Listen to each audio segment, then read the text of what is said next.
जितना टाइम मैं नीट के टाइम नहीं पढ़ती थी वो उतना उससे भी ज़्यादा टाइम वो एम्स बीएससी नर्सिंग के लिए पढ़ रही है। और ये काफ़ी अच्छी बात भी है, कोई इतना लगन से अपनी जो गोल है उसके लिए इतनी ज़्यादा प्रिपरेशन कर रहा है। सो हम ऐसे थोड़ी देर बैठ के बात करते हैं कैसे वो अपनी प्रिपरेशन कर रही हैं और क्या क्या मिस्टेक हो रही है, क्या वो ज़्यादा इम्प्रूवमेंट कर सकती है, इस चीज़ के बारे में बात करते हैं।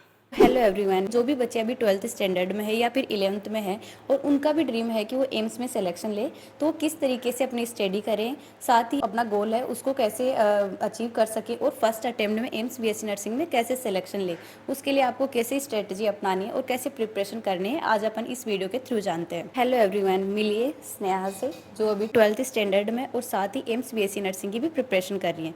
तो जानते हैं कैसे स्कूलिंग और जो एम्स बीएससी नर्सिंग है इन प्रिपरेशन को कैसे मैनेज करती हैं, कितनी आवर स्टडी करते हैं। सो इट्स स्नेहा, जो मेरी मामा जी की लड़की हैं और वो अभी 12th स्टैंडर्ड में है और अभी से एम्स बीएससी नर्सिंग की प्रिपरेशन कर रही हैं। सो हाय स्नेहा। हाय दी। तो स्नेहा, आपका गोल क्या है कि आप 12th के बाद में क्या करना चाहेंगे? दी, जब मैंने पहले 11th में बायो ली थी तो मैंने पहले ही सोच लिया था कि मुझे फर्स्ट अटेम्प्ट में एमसीबीएसई नर्सिंग में सिलेक्शन लेना। तो देखो, पहले होता है कि पहले से गोल रखना चाहिए, 11th क्लास से अपना गोल होना चाहिए। उनको नीट करनी है, जेई करनी है या पैरामेडिकल करनी है, एम्स बीएससी नर्सिंग में या जो भी कोई उनका गोल हो उसमें डिसाइड, तो पहले से डिसाइड होना चाहिए उनका गोल कि उनको क्या करना है। तो स्नेहा पहले से अपने आप में डिसाइड है कि उनको एम्स बीएससी नर्सिंग में फर्स्ट अटेम्प्ट में क्या करना है, सिलेक्शन लेना है। सो सेकंड चीज़ पूछते हैं, सो स्नेहा आप एम्स बीएससी नर्सिंग में सिलेक्शन के लिए कैसे अपनी 12th स्टैंडर्ड्स की पढ़ाई और प्रिपरेशन दोनों कैसे मैनेज कर रहे हैं, कितनी आवर आप पढ़ाई करते हैं इसके लिए? आपका क्या शेड्यूल है कि आप इतने घंटे तो पर डे हो ही जाता है? दी, अभी मेरी छुट्टियाँ चल रही है तो मैं 8 से 9 घंटे इजीली स्टडी कर लेती हूँ, बट जब क्लासेज होती है तो 4 से 5 घंटे इजीली स्टडी हो जाती है। ओके।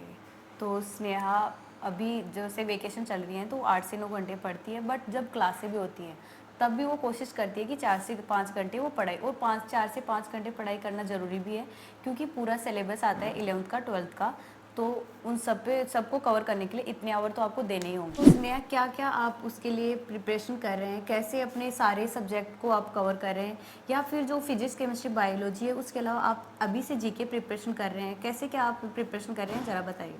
दी, अभी मेरा जीके पे कोई फोकस नहीं है, अभी बस मैं फिजिक्स केमिस्ट्री बायो पे पूरा पूरा फोकस है। कभी कभी 11th का कुछ बेसिक देख लेती हूँ। अच्छा, बेसिक आप पीछे का भी देखते रहते हैं कि हाँ, 11th में भी कुछ और बेसिक अभी है। तो बस मेरा 12th पे पूरा फोकस है। और जैसे ही टीचर जो भी चैप्टर पढ़ाते हैं मैं उनको अच्छे से रिवाइज करती हूँ, रीड करती हूँ, उनकी क्वेश्चन प्रैक्टिस करती हूँ, लेकिन कुछ बेसिक थोड़ा बहुत रह जाता है उनकी यूट्यूब पे लेक्चर देख लेती हूँ। ओके, जब डाउट रहता है या फिर आपको समझ नहीं हाँ, आती कोई चीज़ें टीचर्स तो के, आप टीचर से भी पूछ लेती हूँ और थोड़ा बहुत रहता है वो यूट्यूब पे लेक्चर देख लेती ओके, ताकि अच्छे से आपको समझ आ सके।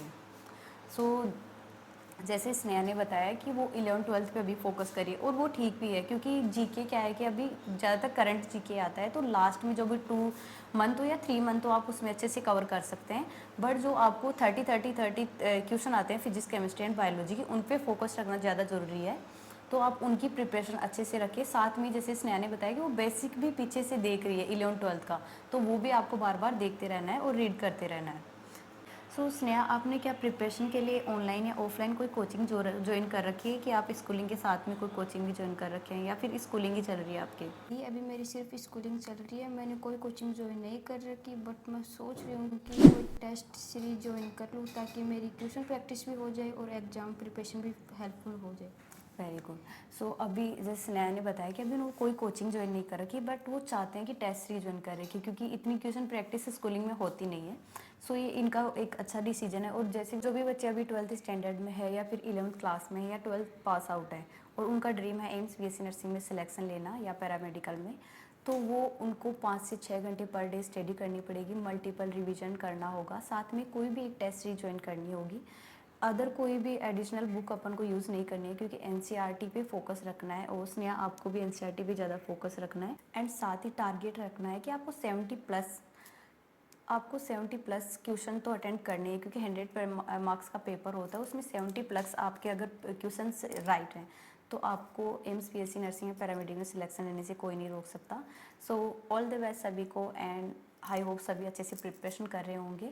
और अभी 12th में 11th में अभी से प्रिपरेशन कर रहे हैं वो भी इस चीज़ का ध्यान रखें। आपको स्कूलिंग के साथ साथ अपना जो गोल है उस पर भी फोकस रखना है। And again Sneha, all the best, अच्छे से प्रिपरेशन करो। तो मुझे पूरा बिलीव है कि आप फर्स्ट अटेम्प्ट में एम्स बीएससी नर्सिंग में सिलेक्शन ले लेंगे। Thank you the.